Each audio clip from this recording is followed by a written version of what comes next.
Hi friends, welcome to New Mechanical Mind. First, நம்ம சேனலை support பண்ணுற எல்லாருக்கும் தேங்க்ஸ் சொல்லிக்கிறேன். இந்த வீடியோவில் நம்ம பார்க்க போகிறது PPM. PPMனா பார்ட்ஸ் பெர் மில்லியன். இதை பற்றி நீங்கள் ஏதாவது இன்டர்வியூக்கு போனீங்கன்னா கண்டிப்பாக கேட்பாங்க, PPMனா என்ன, PPMல எத்தனை டைப் இருக்குது அப்படின்னு சொல்லி ஏகப்பட்ட கொஸ்டின்ஸ் இருந்து கேட்பாங்க. நிறைய பேருக்கு வந்து PPM பற்றி தெரிஞ்சிருக்கலாம். இந்த வீடியோவில் PPM பற்றி ஃபுல்லாக டீட்டெயில்டாக பார்க்க போகிறோம். அதனால் இந்த வீடியோ முழுசாக பாருங்கள். PPM expansion and definition. Expansion வந்து பார்ட்ஸ் பெர் மில்லியன், நம்ம டைட்டில்லையே பார்த்தாச்சு. வேர் இட் இஸ் யூஸ்டு, இதை எங்கெல்லாம் யூஸ் பண்ணுறாங்க, ரெண்டு இடத்துல மெயினாக யூஸ் பண்ணுறாங்க. ஃபஸ்ட்டு வந்து இன் ப்ரொடக்ஷன் இண்டஸ்ட்ரீஸ். ப்ரொடக்ஷன் இண்டஸ்ட்ரீஸில் யூஸ் பண்ணுறாங்க. எதுக்குன்னா to express number of rejection parts per 1 million parts. 1 million பார்ட்டுக்கு எத்தனை பார்ட்டு ரிஜெக்ஷன் ஆகியிருக்கு இல்லை ரிஜெக்ஷன் ஆகும் அப்படிங்கிறத சொல்கிறதுக்காக இண்டஸ்ட்ரீஸ்லாம் யூஸ் பண்ணுறாங்க. இதே PPMங்கிற வார்த்தையை இன் கெமிக்கல் லேப் அங்கேயும் யூஸ் பண்ணுறாங்க. கெமிக்கல் லேபில் எதுக்கு யூஸ் பண்ணுறாங்கன்னா to express the mass of chemical or contaminate in milligram per KG or litre. 1 kg மெட்டீரியல்லையோ இல்லை 1 லிட்டர் மெட்டீரியல்லையோ எவ்வளவு கெமிக்கல் கண்டாமினேஷன் இருக்குது அப்படிங்கிறத எக்ஸ்பிரஸ் பண்ணுறதுக்காக கெமிக்கல் லேபில் யூஸ் பண்ணுறாங்க. But we are going to see about industrial PPM only. நம்ம industries ரிலேட்டடாக பார்த்துட்டு இருக்கிறதுனால அந்த PPM பற்றி மட்டும்தான் பார்க்க போகிறோம். Definition for PPM in industries. இண்டஸ்ட்ரீஸில் யூஸ் பண்ணுற PPMோட டெஃபினிஷன் பார்த்தீங்கன்னா it is defined as the number of rejection not okay or NG parts observed in 1 million or 10 lakh parts received or produced or supplied. அதாவது 1 million part 10 lakhs பார்ட்ஸுக்கு எத்தனை part rejection ஆகிருக்கு அப்படின்னு சொல்கிறது தான் PPM. அந்த ரிஜெக்ஷனுங்கிறத not ஓகேன்னு சொல்லுவாங்க, இல்லை NG பார்ட்டுன்னு சொல்லுவாங்க.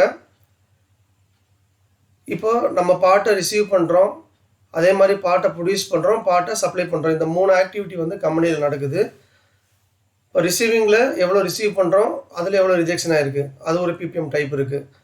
எவ்வளோ ப்ரொடியூஸ் பண்ணுறோம், அதில் ரிஜெக்ஷன் ஆகிருக்கு, அதுக்கு ஒரு PPM டைப் இருக்குது. அதே மாதிரி கஸ்டமருக்கு எவ்வளோ சப்ளை பண்ணுறோம், அதில் எவ்வளோ ரிஜெக்ஷன் ஆகிருக்கு. இந்த மாதிரி 3 டைப் மெயின் டைப்ஸ் இருக்குது. அதை பற்றியெல்லாம் டீட்டெயில்டாக நம்ம பார்ப்போம். முதல்ல டிஃபெக்ட் வெஸ் டிஃபெக்டிவ் அப்படின்னா என்னென்னு பார்த்துடலாம். சில பேர் டிஃபெக்டிவும் ஒன்று நினச்சிட்டு இருப்பாங்க. ஆனால் டிஃபெக்டிவும் வேறு. அதை இப்போ பார்த்துடலாம். What is defect? Non conformity observed in part or the parameter இந்த part is not as per spec. ஒரு பார்ட்டில் ஏதாவது ஒரு நான் கன்ஃபார்மிட்டினா ஒரு பார்ட்டில் ஒரு பேராமீட்டர் வந்து சரியில்லாமல் இருக்கிறது. அது டைமென்ஷன் ரிலேட்டடாக இருக்கலாம், இல்லை விஷுவல் ரிலேட்டடாக இருக்கலாம். இல்லைன்னா அந்த பார்ட் வந்து டிராயிங்கில் சொல்லியிருக்கிற மாதிரி இல்லாமல் இருக்கிறது. டிராயிங்கில் வந்து இவ்வளோ தான் லென்த் இருக்கணும், இவ்வளோ தான் டயா இருக்கணும், இல்லை இந்த கலரில் இருக்கணும், அந்த மாதிரி ஏதாவது ஸ்பெசிஃபிக்காக சொல்லியிருக்கோம், அதை மீட் பண்ணாமல் அவுட் ஆஃப் ஸ்பெக்கில் இருக்கிறது defect. What is defective? The part which has the defect or defects. ஒரு பார்ட்டில் டிஃபெக்ட் இருக்குது, இல்லை நிறைய டிஃபெக்ட்ஸ் இருக்குது அப்படின்னா அந்த பார்ட் தான் டிஃபெக்டிவ். ஸோ இப்போ உங்களுக்கு புரிஞ்சிருக்கும்னு நினைக்கிறேன் டிஃபெக்ட்டுக்கும் டிஃபெக்டிவுக்கும் என்ன வித்தியாசம்னு. எக்ஸாம்பிளுக்கு, if one part has length over size damage and rust issue. இப்போ ஒரு பார்ட்டில் வந்து பார்த்திங்கன்னா லென்த் ஓவர் சைஸ் வருது, அதே மாதிரி ரஸ்ட் வருது, டேமேஜ் வருது. இப்போது இந்த பார்ட்டில் பார்த்திங்கன்னா 3 டிஃபெக்ட் இருக்குது. The number of defects are 3. இந்த பார்ட்டில் பார்த்தீங்கன்னா 3 டிஃபெக்ட்ஸ் இருக்குது. என்னென்ன அப்படின்னு பார்த்தோம்னா length over size, damage, rust 3 issue இருக்குது. But the number of defective part is 1. ஆனால் ஒரே ஒரு பார்ட்டு தான் இருக்குது. ஒரு பார்ட்டில் 3 டிஃபெக்ட் வந்து இதில் இருக்குது. So PPM should be calculated for number of defectives only. எத்தனை பார்ட் டிஃபெக்ட் ஆகிருக்கோ அத்தனை பார்ட்டுக்கு தான் நம்ம PPM கண்டுபிடிக்கணும். இல்லைன்னா PPMோட வேல்யூ அதிகமாக வரும். அதனால் எத்தனை பார்ட் வந்திருக்கோ அத்தனை பார்ட்டுக்கு மட்டும்தான் பிபிஎம் கால்குலேட் பண்ணணும். டிஃபெக்ட்ஸுக்கு வந்து கால்குலேட் பண்ணக்கூடாது. ஏன்னா ஒரு பார்ட்டில் 3 டிஃபெக்ட் வந்துடலாம். அதனால் இங்கே 1ன்னு வர வேண்டியது அங்கே 3ன்னு வந்துடும் பிபிஎம் கால்குலேட் பண்ணும்போது. ஸோ இது வந்து ரொம்ப ரொம்ப இம்பார்ட்டண்ட். History of PPM. இந்த past the rejections are calculated by percentage method. ஒரு 30 வருஷம் முன்னாடி வரைக்கும்லாம் பார்த்தீங்கன்னா ரிஜெக்ஷன் எப்படி கால்குலேட் பண்ணுவாங்கன்னா பெர்சன்டேஜில் தான் கால்குலேட் பண்ணுவாங்க. அதாவது அவங்க ரிஜெக்ஷனை பற்றி சொல்லணும், இல்லை கஸ்டமர் கேட்குறதா இருந்தாலும் சரி, இவங்க சொல்கிறதா இருந்தாலும் சரி, எதில் சொல்லுவாங்க அப்படின்னா பெர்சன்டேஜில் தான் சொல்லுவாங்க. If you are supplying less than 1% 10,000 ppm rejection to the customer, you are considered as good supplier. ஒரு 30 வருஷத்துக்கு முன்னாடி நீங்கள் ஒரு 1%க்கு கீழே தான் ரிஜெக்ஷன் கொடுக்குறீங்க கஸ்டமருக்கு அப்படின்னா நீங்கள் வந்து ஒரு நல்ல சப்ளையர். அந்த 1% பிபிஎம்மில் கன்வெர்ட் பண்ணும்போது 10,000 ppm வரும். நம்ம எக்ஸாம்பிளாக நெக்ஸ்ட் வர்ற ஸ்லைட்ஸில் பார்த்துடலாம். Then the quality level is increase by customers to 0.1% 1000 ppm to manage competition. அதுக்கப்புறம் கஸ்டமருக்கெல்லாம் நிறைய காம்படிஷன் வந்ததுனால என்ன பண்ணிட்டாங்க அப்படின்னா லெஸ் தேன் 0.1% கொடுக்கணும். அதாவது 10 டைம்ஸ் கம்மி பண்ணிட்டாங்க. 0.1%க்குள்ளே தான் கொடுக்கணும் அப்படின்னு சொல்லி எல்லா சப்ளையருக்கும் இன்ஃபார்ம் பண்ணாங்க. இங்கே வந்து கஸ்டமர்னு சொல்கிறது எல்லாமே ஓஇஎம். ஓஇஎம்னா ஓவரால் எக்யூப்மெண்ட் மேனுஃபேக்சரர். எக்ஸாம்பிள் சொல்லணும் அப்படின்னா இப்போ ஒரு கார் ப்ரொடியூஸ் பண்ணுறாங்க, ஒரு 2 வீலர் ப்ரொடியூஸ் பண்ணுறாங்க, இல்லை ஒரு ஃப்ரிட்ஜு ப்ரொடியூஸ் பண்ணுறாங்க, ஒரு டிவி ப்ரொடியூஸ் பண்ணுறாங்க. அவங்களுக்கு வந்து நிறைய சப்ளையர் வந்து சப்ளை பண்ணுவாங்க. அவங்க வந்து டயர் 1. அதாவது ஓஇஎம்க்கு சப்ளை பண்ணுறவங்கலாம் டயர் 1, டயர் 1க்கு சப்ளை பண்ணுறவங்கலாம் டயர் 2, அவங்களுக்கு சப்ளை பண்ணுறவங்க டயர் 3. ஸோ இப்படி தான் வந்து இண்டஸ்ட்ரி பாஷையிலே சொல்லுவாங்க. இதில் ஓஇஎம் தான் பிபிஎம் டிசைட் பண்ணுறவர். அவங்கள பேஸ் பண்ணி தான் டயர் 1 டயர் 2 எல்லாமே பிபிஎம் வந்து டிசைட் பண்ணுவாங்க. அவங்களோட இன்டர்னல் டார்கெட்ஸ், இல்லை கஸ்டமர் டார்கெட்ஸ், ரிசீவிங் டார்கெட்ஸ் எல்லாம் ஓஎம் பேஸ் பண்ணி தான் டிசைட் பண்ணுவாங்க. ஸோ இந்த ஓஎம் கஸ்டமர்ஸ் தான் என்ன பண்ணியிருக்காங்கன்னா ஒரு 25 வருஷத்துக்கு 30 வருஷம் முன்னாடி வந்து அந்த ரிஜெக்ஷன் பெர்சன்டேஜை வந்து 0.1 குறைச்சிட்டாங்க. Even though it is reduced to 0.1%, the OEMs did not satisfy about the rate of rejection. So introduced the PPM method during developing Six Sigma concept for improving quality less than or equal to 100 ppm. என்னதான் அவங்களோட எக்ஸ்பெக்டேஷனை 0.1% ரிஜெக்ஷனுக்கு கீழே கொண்டு வந்தாலும் அவங்களுக்கு வந்து satisfy ஆகலை. இன்னும் ஏதாவது இம்ப்ரூவ் பண்ணணும்னு சொல்லும்போது அவங்க சிக்ஸ் சிக்மா கான்செப்டை டெவலப் பண்ணும்போது அதில் வந்து பிபிஎம் அப்படிங்கிற ஒரு வார்த்தையை கண்டுபிடிக்கிறாங்க. அதாவது பார்ட்ஸ் பெர் மில்லியன் அப்படின்னு கண்டுபிடிக்கிறாங்க. அது ரொம்ப ரொம்ப கம்மியாக இருந்தது. அவங்களுக்கு வந்து இந்த கான்செப்ட் பிடிச்சிருந்தது. ஏன்னா இதில் வந்து ரிஜெக்ஷன் ரொம்ப ரொம்ப கம்மி. அதனால் என்ன பண்ணிட்டாங்க, இதையே ஃபிக்ஸ் பண்ணிட்டாங்க. Toyota, Ford, Mahindra and Mahindra, Renault, Nissan, அந்த மாதிரி ஏகப்பட்ட ஓஇஎம்ஸ் வந்து இருக்காங்க. அவங்கள சில பேர் என்ன பண்ணிட்டாங்கன்னா எனக்கு வந்து 100 ppm டார்கெட்டு, எனக்கு வந்து 50 ppm டார்கெட்டு, எனக்கு வந்து 20 ppm டார்கெட்டு அப்படின்னு சொல்லி அவங்களுக்கு ஏற்ற மாதிரி அவங்க சப்ளையருக்கு ஏற்ற மாதிரி பிபிஎம் வந்து ஃபிக்ஸ் பண்ணி வச்சுக்கிட்டாங்க. இப்படி தான் பிபிஎம் கான்செப்ட் வந்து இன்ட்ரடியூஸ் ஆச்சு. பெர்சன்டேஜ் மெத்தட் என்னன்னு பார்த்துடலாம். எக்ஸாம்பிளுக்கு assume that 1 part rejected in 1000 parts produced. ஒரு 1000 நம்பர் ப்ரொடியூஸ் பண்ணுறோம், அதில் ஒரு நம்பர் ரிஜெக்ஷன் ஆகிடுச்சு அப்படின்னா அதோட ரிஜெக்ஷன் பெர்சன்டேஜ் வந்து number of parts rejected divided by number of parts produced into 100. இப்போ நம்பர் ஆஃப் பார்ட்ஸ் ரிஜெக்டட் வந்து 1, நம்பர் ஆஃப் பார்ட் ப்ரொடியூஸ்டு வந்து 1000 இன்ட்டு 100 போடும்போது என்ன பெர்சன்டேஜ் வருதுன்னா 0.1% வருது. இதுதான் rejection percentage. It seems that the rejection rate is negligible and will have no impact. இதை பார்த்தீங்கன்னா என்ன தெரியுதுன்னா 0.1% தான், இதனால் ஒன்றும் ப்ராப்ளம் கிடையாது, வெறும் ரொம்ப ரொம்ப கம்மி அப்படின்னு சொல்லி சில பேர் நினைக்கலாம். இப்போது ஒரு ஃப்ளைட் பறந்துட்டுருக்குன்னு வச்சுக்கோங்க. Assume that one flight is flying for 1000 times in the air. 1000 தடவை பறக்குது. ஏதாவது ஒரு தடவை ஆக்சிடெண்ட் ஆயிடுச்சுன்னா என்ன ஆகும்? Is it acceptable to meet accident 1 time? Failure percentage 0.1. 0.1% தான் ஆகுது அப்படின்னு சொன்னால் ஒத்துப்போமா? நோ. ஏன் அப்படின்னா அதோட இம்பேக்ட் வந்து ரொம்ப ரொம்ப அதிகம். ஸோ இம்பேக்ட் ஆஃப் டிஃபெக்ட் வந்து ரொம்ப ரொம்ப சிவியர். நம்ம கொடுக்குற பார்ட் வந்து எங்கே போகுதுன்னே தெரியாது. சில சப்ளையர் போல்டு கொடுப்பாங்க, சில சப்ளையர் வந்து நட்டு கொடுப்பாங்க. அது வந்து 2 வீலருக்கும் போகலாம், 4 வீலருக்கும் போகலாம், ஈவன் ஃப்ளைட்டுக்கு கூட போகலாம். ஏன் அப்படின்னா நம்ம கொடுக்குற கஸ்டமர் வந்து அவங்க எந்த பார்ட்டை ஃபிட் பண்ணி யாருக்கு சப்ளை பண்ணுறாங்கன்னு நமக்கு தெரியாது. அதனால் எந்த ஒரு பார்ட்டுக்கும் நம்ம குவாலிட்டியில் காம்ப்ரமைஸ் ஆகக்கூடாது. டிஃபெக்ட் வந்து ஆல்வேஸ் இஸ் ஏ டிஃபெக்ட் தான். இதை பிபிஎம் மெத்தடில் கால்குலேட் பண்ணும்போது assume that one part rejected in 1000 parts reproduced. Percentage மெத்தடில் என்ன ரிஜெக்ஷன் குவான்டிட்டி என்ன ப்ரொடக்ஷன் குவான்டிட்டி நம்ம பார்த்தோமோ அதையே இங்கே எடுத்துக்கிறோம். PPM is equal to number of parts rejected divided by number of parts produced into 10 lakhs. Percentage மெத்தடில் சொல்லியிருக்க அதே ஃபார்முலா தான். என்ன டிஃப்ரென்ஸ் அப்படின்னு பார்த்தீங்கன்னா இங்கே 100க்கு பதிலாக 10 lakhs போட்டுக்கணும். 10 lakhs போட்டால் ஆட்டோமேட்டிக்காக பிபிஎம் வந்துடும். இப்போ அப்ளை பண்ணும்போது is equal to 1 divided by 1000 into 10 lakhs is equal to 1000 PPM. இப்போ பாருங்கள், நம்ம அதில் 0.1% தான் சொன்னோம், ஆனால் இங்கே 1000 பிபிஎம்னு சொல்கிறோம். The rejection rate seems high by magnifying the rejection value. இப்போ பெர்சன்டேஜ் மெத்தடில் பார்க்கும்போது ரிஜெக்ஷன் வந்து ரொம்ப கம்மியாக இருந்தது, அதோட இம்பேக்ட் வந்து நமக்கு தெரியலை. அதுவே பிபிஎம் அதே டேட்டாவை அப்படியே பிபிஎம் மெத்தடில் போடும்போது 1000 பிபிஎம் வருது, அதோட ரிஜெக்ஷன் வேல்யூ வந்து அதிகமாக வருது. ஸோ என்ன ஆகுதுன்னா இங்கே அந்த ரிஜெக்ஷன் ரேட்டு வந்து மேக்னிஃபை ஆகுது. Purpose of PPM method to magnify the rejection rate to get alert on quality. இப்போ தான் பார்த்தோம் எதுக்கு பிபிஎம் மெத்தட் யூஸ் பண்ணோம் அப்படின்னா மேக்னிஃபைனா அதை வந்து பெருசு பண்ணுறது. 0.1% எங்கே இருக்குது, 1000 பிபிஎம் எங்கே இருக்குது. ஸோ அந்த மாதிரி நம்ம ரிஜெக்ஷன் ரேட்டை வந்து மேக்னிஃபை பண்ணும்போது தான் எல்லாருக்குமே ஒரு அவேர்னஸ் வரும், ஒரு அலர்ட் வரும், குவாலிட்டி இம்ப்ரூவ் பண்ணணும்னு சொல்லி. அதுக்காக பிபிஎம் மெத்தட் யூஸ் பண்ணணும். To give quality focus always to operators. இப்போ 0.1 ரிஜெக்ஷன் தான் இருக்குது, இல்லை 0.2 ரிஜெக்ஷன் தான் இருக்குன்னு சொல்லி ஆப்ரேட்டர் மைண்டில் இருந்துச்சுன்னா அவங்களுக்கு ஒவ்வொரு பீரியடில் என்ன ஆகும்னா ரொம்ப கம்மியாக தானே வருது அப்படிங்கிற மாதிரி மைண்ட் செட் வந்துடும். அதுவே 1000 பிபிஎம் 2000 பிபிஎம் வந்திருக்கு அந்த மாதிரி சொல்லும்போது அவங்களுக்கு அவேர்னஸ் இருந்துகிட்டே இருக்கும். To focus on high rejection area to prevent loss. இப்போ ஒரு ப்ராசஸில் வந்து 0.1 ரிஜெக்ஷன் வருது, ஒரு ப்ராசஸில் வந்து 0.5 ரிஜெக்ஷன் வருது.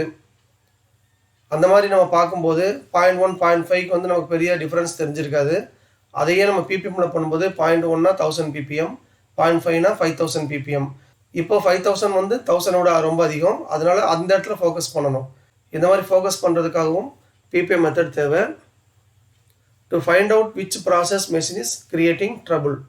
இப்போ பிபிஎம் மெத்தடில் கால்குலேட் பண்ணும்போது ரிஜெக்ஷன் எல்லாம் நல்லா மேக்னிஃபை ஆகுறதுனால கிளியராக நமக்கு தெரிஞ்சிடும் எந்த ப்ராசஸில் இல்லை மெஷினில் வந்து ட்ரபுள் வந்திருக்கு, இல்லை எதை ஃபஸ்ட்டு ப்ரியாரிட்டி எடுத்து நம்ம அட்டாக் பண்ணணும் அப்படிங்கிறதும் தெரிஞ்சிடும். To improve supplier or incoming quality. இப்போ சப்ளையர்கிட்டேருந்து வர்ற பார்ட் வந்து நிறைய ரிஜெக்ஷனாக வந்துட்டுருக்கு, ரிசீவிங்கில் நிறைய ப்ராப்ளம் வந்துட்டுருக்கு. அதனால் ரிசீவிங் இம்ப்ரூவ் பண்ணணும் அப்படிங்கிறத பற்றியும் நம்ம தெரிஞ்சுக்கலாம். To improve inhouse or in process quality.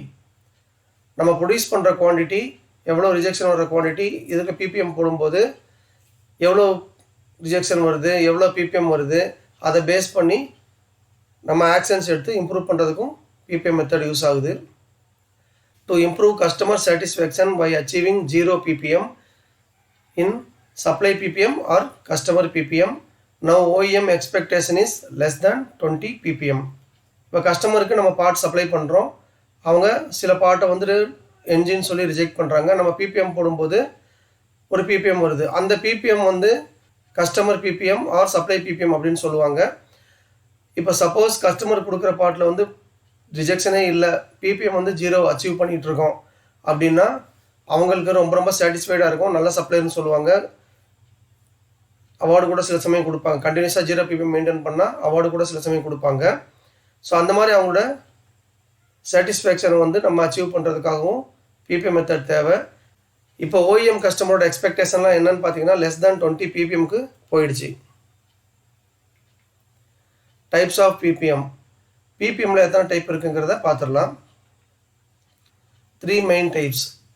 Receiving or incoming PPM, inhouse or in process PPM, supply or customer PPM. இதுக்கு சப்டைப்ஸ் கூட இருக்குது. ரிசீவிங் ஆர் இன்கமிங் பிபிஎம்க்கு பார்த்தீங்கன்னா supplier wise PPM, inhouse or in process பிபிஎம்க்கு 2 இருக்குது, line wise PPM, machine wise PPM. Supplier or customer PPM அதுக்கு வந்து customer wise BBM இருக்குது. இதை பற்றியெல்லாம் நம்ம டீட்டெயிலாக பார்க்க போகிறோம். இதில் இந்த 3 மெயின் டைப்ஸை என்ன சொல்லுவாங்கன்னா குவாலிட்டி டிபார்ட்மெண்ட்டில் கேபிஐ அப்படின்னு சொல்லுவாங்க. கேபிஐனா கீ பெர்ஃபார்மன்ஸ் இண்டெக்ஸ். இதை வச்சு குவாலிட்டி டிபார்ட்மெண்ட்டோட பெர்ஃபார்மன்ஸை வந்து இண்டிகேட் பண்ணுவாங்க. இந்த 3 பிபிஎம் பற்றி நம்ம டீட்டெயில்டாக பார்த்துடலாம். அசீவ் பண்ணிக்கோங்க, நம்ம பார்ட்டை சப்ளையர்கிட்டேருந்து ரிசீவ் பண்ணுறோம். இதுக்கு எப்படி பிபிஎம் கால்குலேட் பண்ணுறது அப்படிங்கிறத பார்த்துடலாம். It is defined as the number of rejection parts observed in million parts received from supplier. அதாவது சப்ளையர்கிட்ட இருந்து 10 லட்சம் பார்ட் ரிசீவ் பண்ணால் அதுக்கு எத்தனை பார்ட் ரிஜெக்ஷன் ஆகுது அதுக்கு கால்குலேட் பண்ணுறது தான் receiving or incoming PPM. Formula வந்து receiving or incoming PPM is equal to number of NG parts received from supplier divided by total number of parts received from supplier into 10 lakhs. இந்த ஃபார்முலாவில் apply பண்ணும்போது நமக்கு receiving or incoming PPM வந்துடும். Inhouse or in process PPM. Inhouse or in process பிபிஎம்க்கு definition வந்து it is defined as the number of parts rejected during production of 1 million parts. 10 லட்சம் part produce பண்ணும்போது எவ்வளோ part rejection ஆகுதோ அது வந்து inhouse or in process PPM. Formula inhouse or in process PPM is equal to number of NG parts produced or observed divided by total number of parts produced into 10 lakhs. இதுதான் அதோட formula. இதில் apply பண்ணும்போது inhouse or in process PPM வந்துடும். நம்ம incoming BBM பார்த்துட்டோம், இன் process BBM பார்த்துட்டோம். இதில் எனக்கு வந்து டெய்லி பிபிஎம் வேணும் இல்லை எனக்கு வீக்லி பிபிஎம் வேணும் அப்படின்னா டெய்லி எவ்வளோ ப்ரொடக்ஷன் ஆகுது எவ்வளவு ரிஜெக்ஷன் ஆகுது அதை டினாமினேட்டர்லேயும் நியூமினேட்டர்லேயும் போட்டுட்டு பிபிஎம் கால்குலேட் பண்ணிக்கலாம். இல்லை வீக்லி ப்ரொடியூஸ் பண்ணுற குவான்டிட்டியை டோட்டல் பண்ணிவிட்டு அதுக்கு டினாமினேட்டர்லேயும் நியூமினேட்டர்லேயும் போட்டுட்டு கால்குலேட் பண்ணிக்கலாம். டினாமினேட்டர்னால் கீழே போடுற வேல்யூ வந்து டினாமினேட்டர், நியூமினேட்டர்னால் மேலே போடுற வேல்யூ வந்து நியூமினேட்டர். இந்த மாதிரி daily or weekly PPM calculate பண்ணிக்கலாம். இல்லை மந்த்லி பிபிஎம் வேணும் அப்படின்னா ஒரு மாதத்துக்கு வந்த வேல்யூ வந்து டோட்டல் பண்ணிக்கிட்டு எவ்வளோ ரிஜெக்ஷன் வந்துச்சு எவ்வளோ ப்ரொடியூஸ் பண்ணோம் அப்படிங்கிறத நம்ம நியூமினேட்டர்லேயும் டினாமினேட்டர்லேயும் போட்டுட்டு கால்குலேட் பண்ணிக்கலாம். Supply or customer PPM definition வந்து it is defined as the number of parts rejected by customers in million parts supplied to them. அதாவது 10 லட்சம் பார்ட் கஸ்டமருக்கு சப்ளை பண்ணியிருக்கோம் அப்படின்னா அதில் எத்தனை பார்ட் ரிஜெக்ஷன் வருதோ அதுதான் கஸ்டமர் பிபிஎம் ஆர் சப்ளை பிபிஎம்னு சொல்லுவாங்க. அதோட formula supply or customer PPM is equal to number of parts rejected by customer divided by total number of parts supply to the customer into 10 lakhs. இதில் apply பண்ணும்போது customer PPM வந்துடும். So இப்போ நம்ம பார்த்தது இந்த 3 மெயின் டைப்ஸ் பார்த்துருக்கோம். இந்த receiving or incoming பிபிஎம்னு சொல்கிறது பார்த்திங்கன்னா எல்லா சப்ளையர்கிட்டேருந்து வர்றதுக்கும் கம்பைன் பண்ணி போடுறது தான் ரிசீவிங் ஆர் இன்கமிங் பிபிஎம். இப்போ ஒவ்வொரு சப்ளையருக்கும் இண்டிவிஜுவலாக பிபிஎம் கால்குலேட் பண்ணுறோம் அப்படின்னா அது வந்து சப்ளையர் வைஸ் பிபிஎம். நம்மக்கிட்ட 50 சப்ளையர் இருக்கலாம் இல்லை 100 சப்ளையர் இருக்கலாம். எக்ஸாம்பிளுக்கு சப்ளையர் ஏ எவ்வளோ சப்ளை பண்ணாங்க அதில் எவ்வளோ ரிஜெக்ஷன் ஆச்சுன்னு சப்ளையர் ஏக்கு மட்டும் கால்குலேட் பண்ணுறது சப்ளையர் வைஸ் பிபிஎம். அதே மாதிரி சப்ளையர் பி சப்ளையர் சி எத்தனை சப்ளையர் இருக்காங்களோ அவங்க எல்லாத்துக்கும் இண்டிவிஜுவலாக நம்ம கால்குலேட் பண்ணோம்னா அது வந்து சப்ளையர் வைஸ் பிபிஎம். இப்போ இன்னோஸ் ஆர் இன் ப்ராசஸ் பிபிஎம் வந்து ஓவராலாக கம்பெனியில் ப்ரொடியூஸ் பண்ணுற குவான்டிட்டி ஓவராலாக கம்பெனியில் ரிஜெக்ட் பண்ணுற குவான்டிட்டி அதுக்கு போடுறது தான் இன்னோஸ் ஆர் இன் ப்ராசஸ் பிபிஎம். அதையே இன்னும் நம்ம டிவைட் பண்ணி ஒவ்வொரு லைன்லையும் எவ்வளோ ரிஜெக்ஷன் வந்துச்சு எவ்வளோ ப்ரொடியூஸ் பண்ணியிருக்கோம் அப்படின்னு பார்க்குறது லைன் வைஸ் பிபிஎம். அதையும் இன்னும் டீப்பாக போய் ஒவ்வொரு மெஷினுக்கும் பிபிஎம் கால்குலேட் பண்ணுறோம். அதாவது இந்த மெஷினில் எவ்வளோ ப்ரொடியூஸ் ஆச்சு எவ்வளோ ரிஜெக்ஷன் ஆச்சு அந்த மாதிரி மெஷின் வைஸ் போடுறது machine wise PPM. Supply or customer PPM அப்படிங்கிறது நமக்கு 10 கஸ்டமர் இருக்கலாம். அந்த 10 கஸ்டமருக்கும் சப்ளை பண்ணது 10 கஸ்டமர்கிட்ட இருந்து ரிஜெக்ஷன் வந்தது அதுக்கு கால்குலேட் பண்ணுறது தான் supply or customer PPM. Customer wise PPM அப்படிங்கிறது ஒவ்வொரு கஸ்டமருக்கும் தனித்தனியாக பிபிஎம் கால்குலேட் பண்ணுறது. இப்போ ஒரு கஸ்டமர் வந்து எக்ஸாம்பிளுக்கு ஃபோர்டுன்னு எடுத்துக்கலாம்.